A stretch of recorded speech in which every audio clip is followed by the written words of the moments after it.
माजी मुख्यमंत्री उद्धव ठाकरे आज दुसऱ्यांदा बुलढाणा जिल्ह्यामध्ये येत आहेत। आजपासून बुलढाणा जिल्ह्यातून या ठिकाणाहून जनसंवाद यात्रा जी आहे या ठिकाणी सुरू होते आहे। लोकसभा निवडणुकीचं सध्या वारं वाहत आहे आणि बुलढाणा जिल्ह्यापासून या ठिकाणी लोकसभेच्या निवडणुकीची सुरुवात जी होते आहे।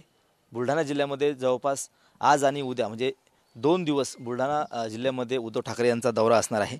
जनसंवाद दौऱ्याच्या माध्यमातून चिखली, मोताळा, जळगाव जामोद, खामगाव, शेगाव, मेहकर आणि नुकतीच मिळालेल्या माहितीनुसार सिंदखेड या ठिकाणी सुद्धा उद्धव ठाकरे यांचा दौरा असणार आहे। या दौऱ्यामध्ये ते कार्यकर्त्यांशी, नागरिकांशी संवाद साधणार आहेत आणि आपल्या भाषणामधून ते जिल्ह्यातील नागरिकांना काय आवाहन करणार आहेत, विरोधकावरती काय बोलणार आहेत हे सुद्धा पाहणं महत्त्वाचं असणार आहे।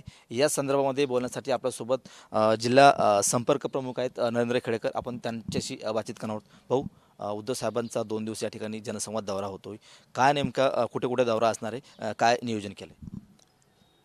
माननीय उद्धवजी, लोकसभेच्या पार्श्वभूमीवर ज्या ज्या ठिकाणी शिवसेनेच्या जागा सातत्यानं मागील 30 वर्षामध्ये निवडून आल्या त्या ठिकाणी स्वतः जाऊन ज्या ठिकाणी गद्दारी झाली त्या गद्दारांचा समाचार घेण्यासाठी आणि ज्यांना सगळं काही मिळूनही जे पक्षाशी बेमान झाले ते लोकांशी काय इमान राखतील म्हणून त्यांच्या क्षेत्रामध्ये जाऊन ते सभा घेत आहेत। त्याच या आयोजनाच्या माध्यमातून संभाजीनगरला ते आज 12 वाजता येतील, 2 वाजता आपल्या राजा टावरवर येऊन नागरिकांशी संवाद साधतील। त्यानंतर बुलढाणा विधानसभा क्षेत्रामध्ये मोताळा येथे जाऊनही त्या ठिकाणी शिवसैनिक असतील, शिवसेनेवर प्रेम करणारे जनता असेल यांच्याशी संवाद साधतील। तदनंतर जळगाव जामोद मतदारसंघामध्ये जाऊन जळगाव जामोद येथे सुद्धा याच पद्धतीचा कुटुंब संवाद म्हणा, जनसंवाद त्या ठिकाणी होईल। शेगावला नंतर मुक्काम होईल। सकाळी उठल्यानंतर आपल्या विदर्भाचं दैवत, विदर्भाची पंढरी संत गजाननाचं समाधीचं दर्शन घेतील आणि शेगाव येथे शेगावकरांनी आयोजित केलेल्या भव्य सत्कार कार्यक्रमात उपस्थित राहतील आणि जनतेशी संवाद साधतील। तदनंतर त्यांचं नेहमीचंच खामगाव येथील येण्याचं ठिकाण हॉटेल तुळजाई या ठिकाणी सुद्धा कार्यकर्त्यांशी संवाद साधतील आणि तेथून मेहकरला येतील। मेहकरला एक मोठी जनसभा त्या ठिकाणी आयोजित केली, त्याही ठिकाणी ते संबोधित करतील आणि तेथून निघून आई जिजाऊचं जे जन्मस्थळ आहे सिंदखेड राजा, मातृतीर्थ ज्याला आपला महाराष्ट्र संबोधतो, त्या ठिकाणी येऊन त्या जन्मस्थळावर येऊन भेट देतील, दर्शन घेतील आणि जनतेला संबोधित करतील।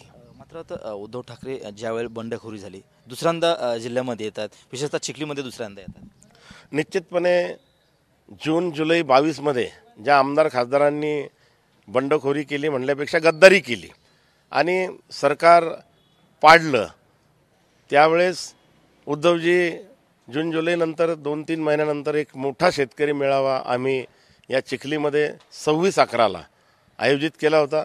अतिशय मोठा मेळावा त्या ठिकाणी संपन्न झाला होता आणि आता त्यावेळेस कुठल्याही प्रकारच्या निवडणुकाही नव्हत्या आणि ज्या निवडणुका स्थानिक स्वराज्य संस्थांच्या होत्या यांनी हिंमतही केली नाही पुन्हा त्या निवडणुका घेण्याची।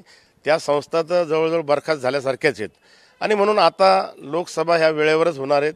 तदनंतर पुढच्याही निवडणुका वर्षभरात होतील म्हणून जनतेसोबत जाऊन त्यांच्यासोबत मन की बात न करता जन की बात करणारे हे आमचे नेते उद्धवजी आहेत म्हणून त्यामुळेच ते मागच्याही वेळेस आले आणि आताही येत आहेत। तर हे होते जिल्हा संपर्क प्रमुख नरेंद्र खेडेकर। 2 दिवसाच्या दौऱ्यामध्ये उद्धव ठाकरे मतदारांशी, नागरिकांशी काय संवाद साधणार आहेत, विरोधकावरती काय टीका करणार आहेत, काय बोलणार आहेत हे सुद्धा पाहणं महत्त्वाचं असणार आहे। कॅमेरामन साई कायरवासह गणेश सोळंकी, TV9 मराठी, चिखली, बुलढाणा।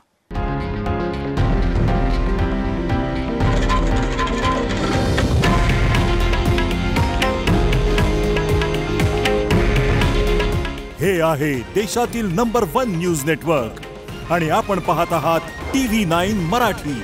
काळजी तुमची, हित महाराष्ट्राचं।